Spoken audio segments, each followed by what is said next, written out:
50 Cent is going Allen on Rick Ross after reports claimed the rap mogul had millions in assets seized. As rumors of financial trouble spread, 50 wasted no time mocking his longtime rival online. Watch until the end because the evidence he uncovered could completely change how fans view Ross' empire. Picture this. You've built one of the most recognizable estates in all of hip-hop. A 109-room mansion sitting on over 200 acres in Fayetteville, Georgia. A property once owned by heavyweight boxing champion Evander Holyfield, now rebranded and reimagined as a monument to your own success. You've got film shot on your grounds. You've got a car show that pulls in millions every year. You've called it the Promised Land, and you mean it. That is Rick Ross reality, or at least that's the version of reality he's been selling for years. Then the Georgia Department of Revenue sends over a piece of paper that cuts right through all of it. The state filed a tax execution against Ross, alleging he owes nearly $65,000 in unpaid taxes, delinquent liabilities that have been stacking up quietly and patiently. Since 2021, the state didn't rush. They let the interest breathe. They let the penalties pile on. And then, when the number had swelled enough to make headlines, they moved. And the internet noticed immediately the original bill was $29,043, sitting there since 2021 like a parking ticket nobody bothered to deal with. But parking tickets become warrants and $29,000 tax debts become $65,000 tax executions. That's what happened here. Interest charges, penalties, collection fees, and the quiet accumulation of government patience. All adding up to a moment that sent shockwaves through hip-hop social media and landed, of course, directly in 50 Cent's lap. Now, here's the thing you need to understand about why this hit as hard as it did. Rick Ross doesn't just make music. He is, by his own repeated insistence, a mogul, a boss, a man who lectures other people about wealth, about ownership, about assets over liability. He literally appeared in a Revolt series called Assets Over Liabilities where he shared his keys to staying rich, cutting his own grass, and flying commercial. He has told anyone who would listen that he understands money in a way that most people around him simply don't. So when the state of Georgia files a tax execution against that same man against his iconic estate, the crown jewel of his entire brand, the irony doesn't go unnoticed.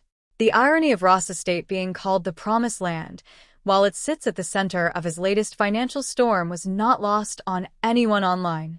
Not the blogs, not the comment sections, and especially not 50 Cent, who has been cataloging every crack in the Rick Ross armor since approximately 2008 and was not about to miss this one. 50 Cent got on Instagram. Of course he did. 50 has frequently mocked Ross' business ventures and music career on Instagram. And this was the kind of moment he lives for. Not because he had to manufacture anything, but because the state of Georgia had done the work for him. The Promised Land. Unpaid taxes. A tax execution. The man who calls himself the boss apparently not paying his bills. That's not a diss track. That's a press release. 50 Cent's approach to the Rick Ross situation isn't just trolling. It lands because of context. And the context here is 15 plus years of a feud that has made both of these men perpetually relevant to each other. Their feud has been on and off for over 15 years, marked by diss tracks, personal attacks, and a relentless back and forth that neither man seems willing to end. Probably because neither man actually wants it to end. It keeps them both in the conversation. It keeps the internet invested, and it means that every time something goes wrong in Rick Ross' life, there's a man already standing by with a phone and a caption ready to post. The tax execution dropped, the internet erupted, and 50 Cent, armed with years of archive tea, stepped up to the mic. But to fully understand just how loud his mockery landed and why the hip-hop internet took it as seriously as it did, you have to understand the full scope of what Rick Ross had built, how loudly he had been bragging about it, and exactly how long the government had been watching him let that $29,000 bill grow into something much more embarrassing. That's where the story actually starts. Not with the tax bill, not with 50 Cent's Instagram post. It starts years earlier with a man who turned himself into a brand, bought himself a palace, and told the world repeatedly, confidently, and sometimes aggressively that he had figured out something about money that very few people had. The Promised Land wasn't just a property name. It was a declaration. And declarations have a way of aging. William Leonard Roberts. I was born in Clarksdale, Mississippi, and raised in Carroll City, Florida, a neighborhood that didn't offer much in the way of guaranteed futures. Growing up in Carroll City, he witnessed financial hardship firsthand. And those early years created a hunger that never really left him before the rap career, before the mansions, before the Rolls-Royces, and the Wingstop empires. He was working as a correctional officer, a fact that would later become the single most explosive weapon in 50 Cent's arsenal against him. But we'll get to that.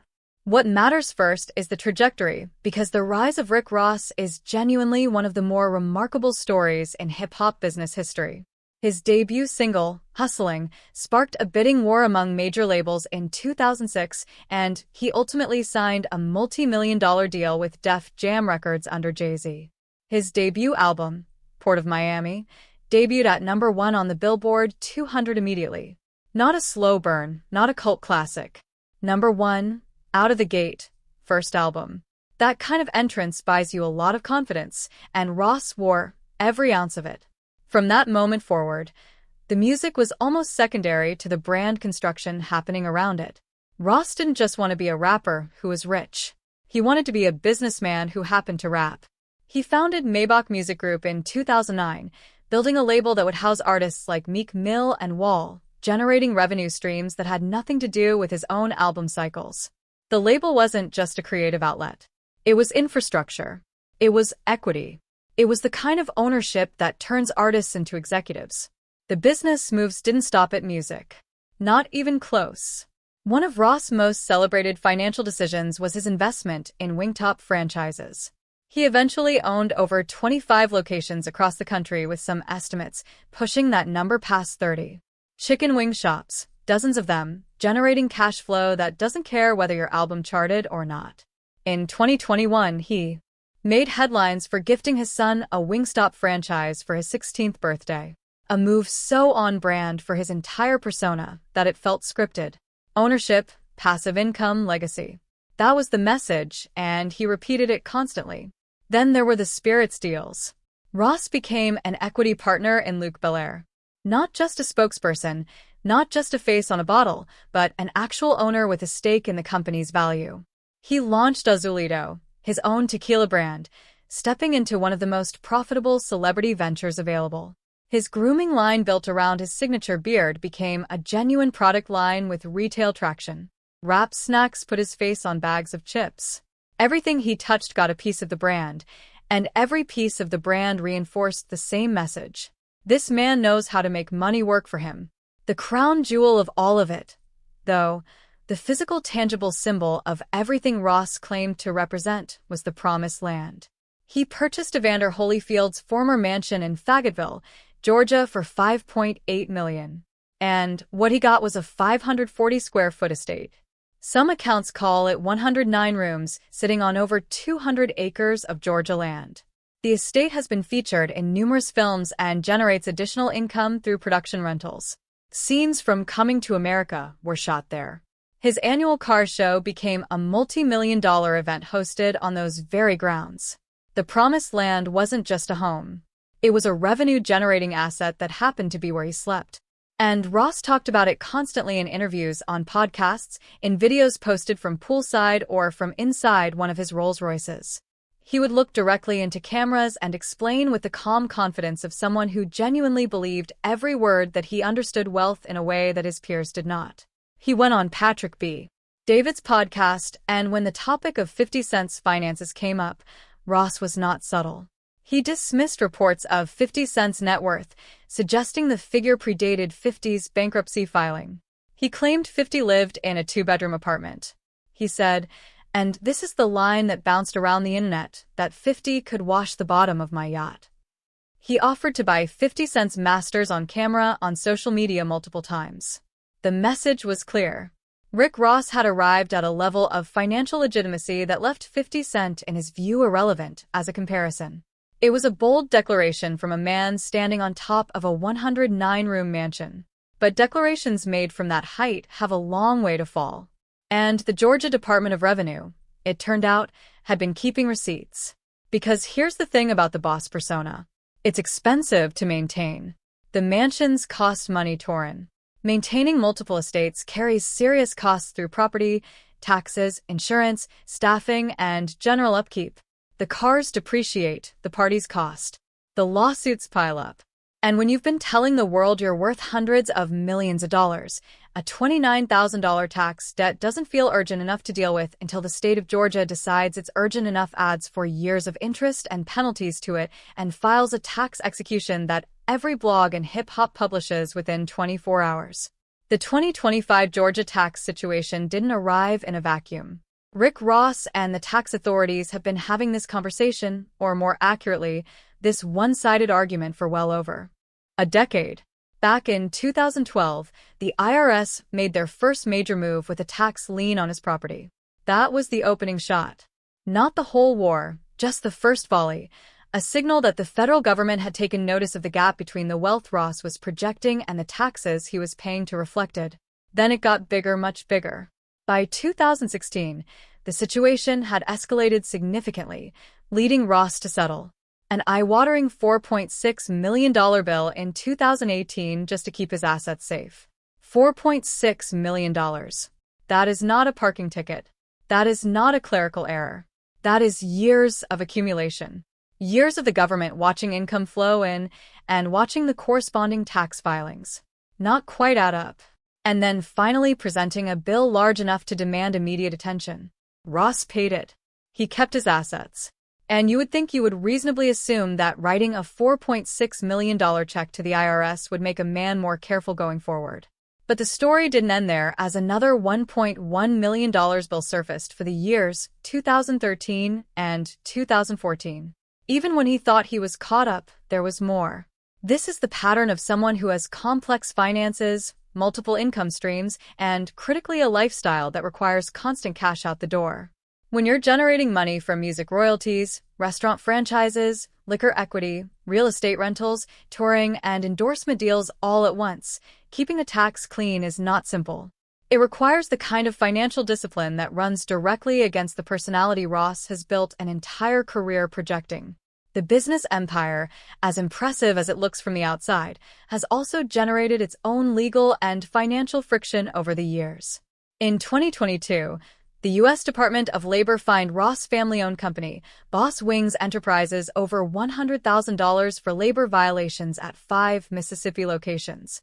The investigation found employees were being illegally charged for uniforms and background checks, a finding that undercut the image of Ross as a benevolent boss who took care of his people.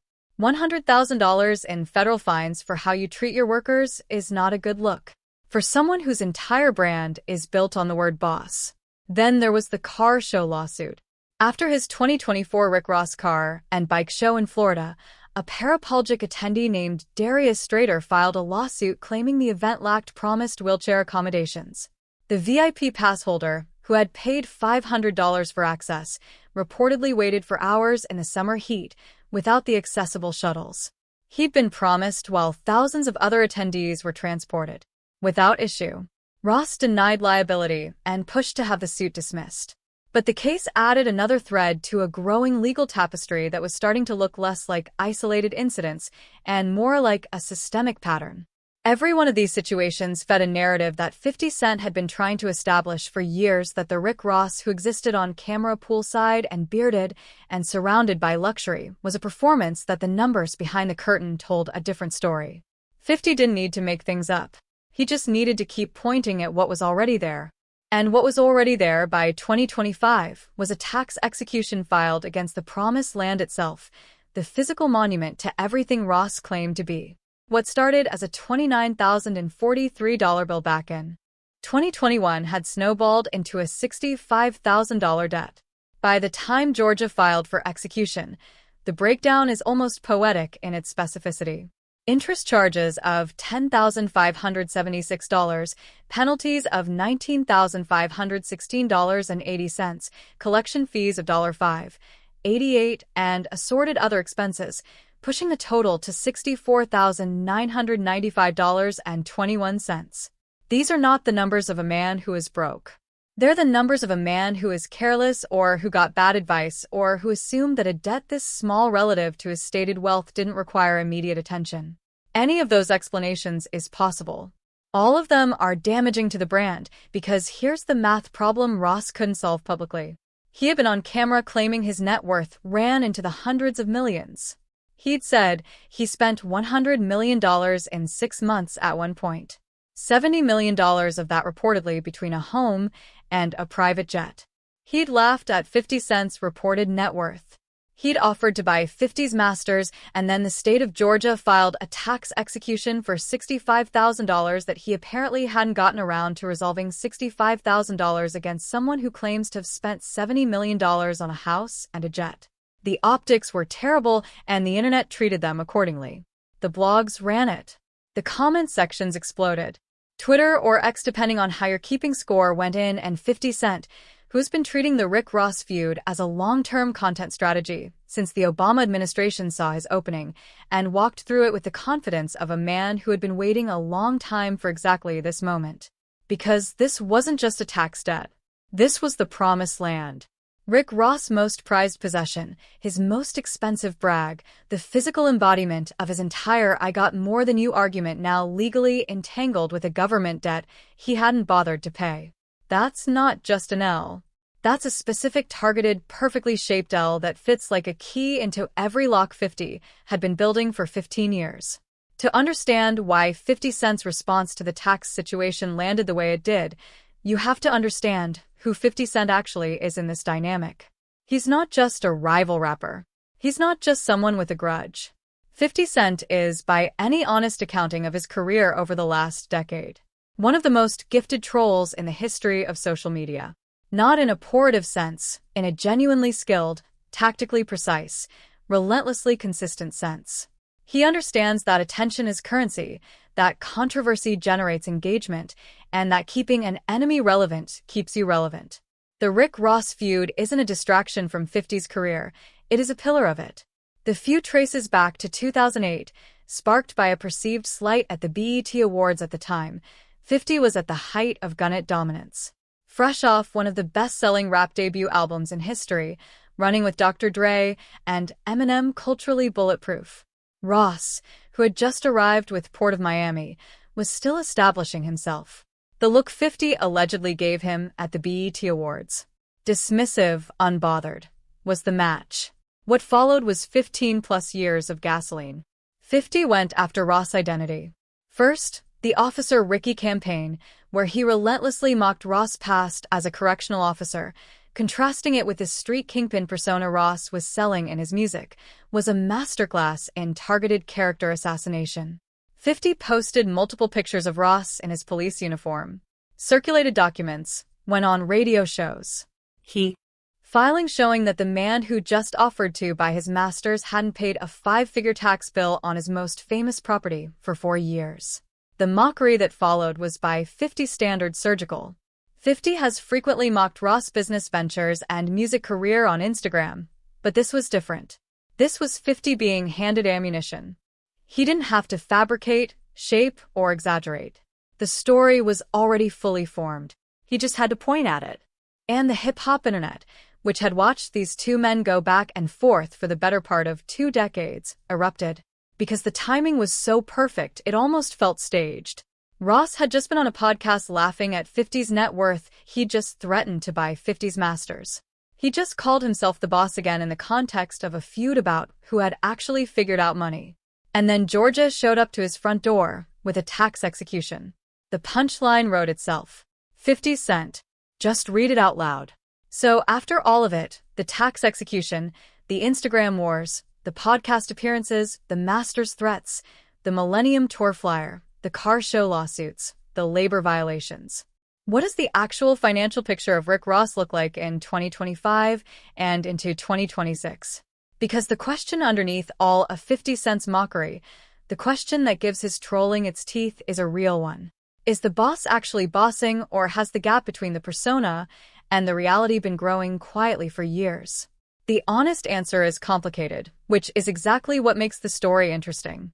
Depending on which source you trust, Rick Ross' net worth ranges from an estimated $45 million to $55 million on the conservative end to as high as $150 million to $180 million on the more favorable assessments. That's not a small range. That's a difference of over $100 million, which tells you a lot about how opaque Ross' actual financial situation is, and how much of his wealth lives in assets, real estate, equity stakes, franchise ownership rather than liquid cash that's easy to verify or value. Ross' money is not sitting in a bank account. It lives inside a massive asset portfolio: real estate, restaurants, music rights, and brand equity. And that matters enormously in the context of a tax execution because the two things are not as contradictory as they might seem on the surface.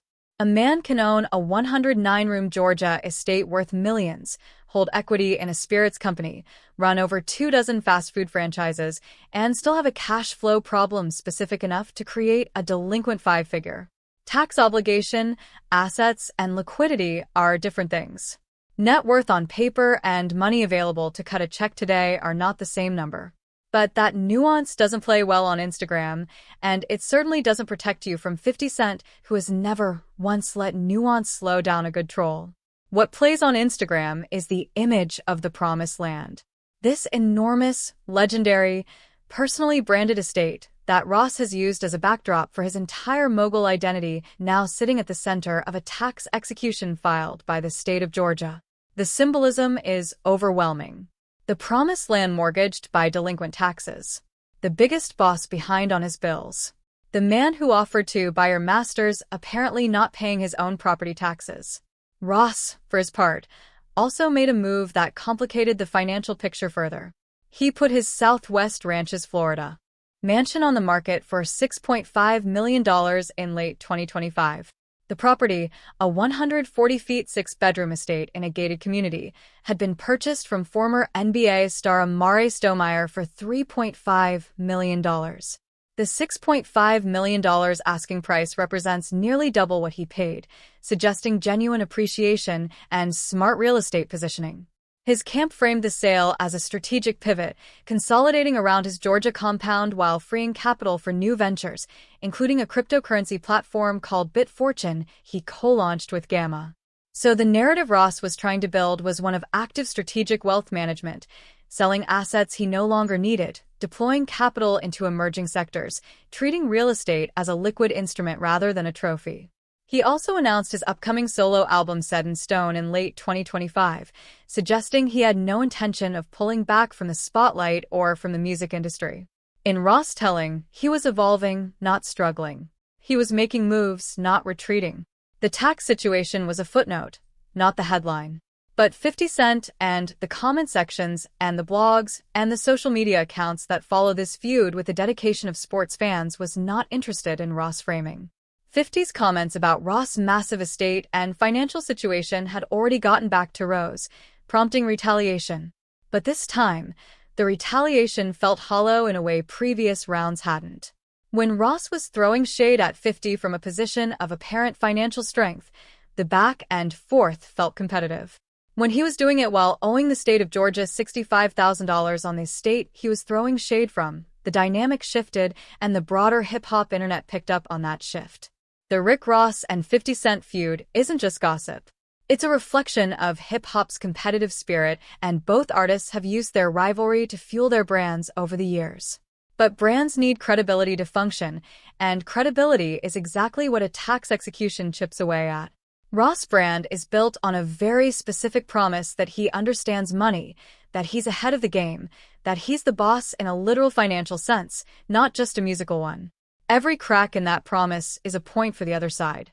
50 Cent, meanwhile, was navigating his own financial evolution and doing it with considerably less public scrutiny than Ross.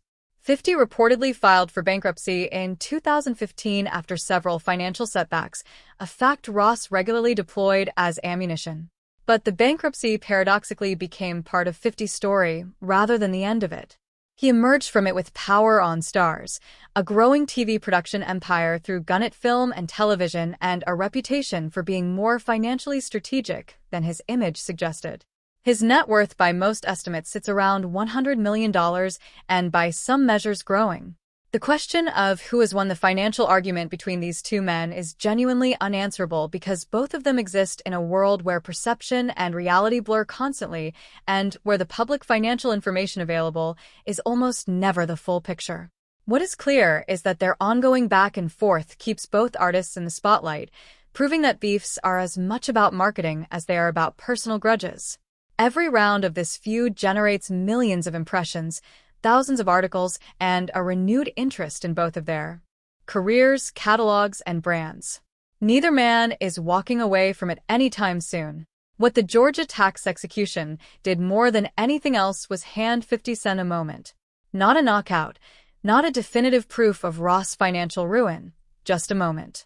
A perfectly timed, symbolically loaded, publicly documented moment where the most expensive brag in Rick Ross' arsenal, the promised land itself, became the subject of a government collection action for a 5-figure debt in the court of hip-hop opinion. That's not just embarrassing. That's the kind of thing that gets referenced for the next decade.